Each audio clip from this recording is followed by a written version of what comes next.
The moon, a silver coin in the velvet sky. Its light, a shimmering path on the water. Below, a coral city hummed with life. Merfolk, with scales like opals and hair like spun seaweed, danced in the currents. Their laughter, like chimes in the wind, echoed through the reefs. A young mermaid, Coral, with eyes like aquamarines, watched a school of silverfish dart through the coral. Her heart, light and free, mirrored the rhythm of the ocean. Life was simple, beautiful, a tapestry of light and shadow, song and silence, woven by the ancient rhythm of the tides. But tonight, a darkness lurked beyond the reef, a shadow that would soon stain their world red. High above, a yacht cut through the waves. On the deck, men in tailored suits and women draped in diamonds laughed, their glasses clinking. They were the elite, the apex predators of the human world, and tonight they craved a different kind of prey.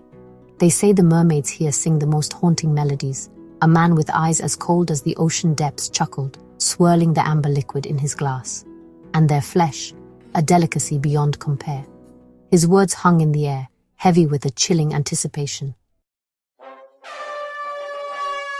The yacht's engines roared, shattering the tranquil silence of the night. On the deck, a crane lowered a cage into the water. Inside, a lone figure thrashed, its cries echoing Coral's worst nightmares. It was a mermaid, captured from a distant reef, her tears mingling with the salt water. Panic pulsed through the coral city. The merfolk scattered, seeking shelter in the coral's embrace. Coral, her heart pounding against her ribs, watched in terror. The hunters were here. From the cage, the captive mermaid sang. Her voice, once filled with joy, was now laced with pain and desperation. It was a siren song, designed not to lure sailors to their doom, but to warn her brethren of the impending danger. But the hunters were prepared. They wore earpieces, blocking out the mermaid's haunting cries. They had come for one thing, to satisfy their perverse hunger. The cage, now empty, was raised from the water. Blood dripped from its bars, painting crimson streaks on the pristine white of the yacht. Below, Coral watched, her stomach churning with horror, as the hunters hauled their prize onto the deck. The captive mermaid, her scales dull and lifeless, was laid out on a silver platter. Her eyes, once vibrant and full of life, were now vacant and staring. A feast of flesh and bone. The air was thick with the scent of salt and blood, a grotesque parody of the ocean's natural perfume.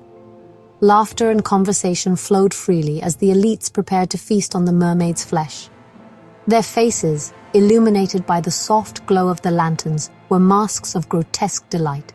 Forks clinked against china, glasses clinked in morbid toasts. Each bite, each swallow, was a testament to their inhumanity, a celebration of their gluttony. Coral tears. Hidden in the shadows of the reef, Coral wept. Tears hot and bitter streamed down her face, mingling with the cool salt water.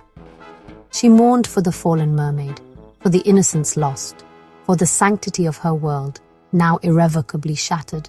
The moonlight, once a beacon of hope, now felt like a cruel mockery. The ocean, her sanctuary, had become a hunting ground.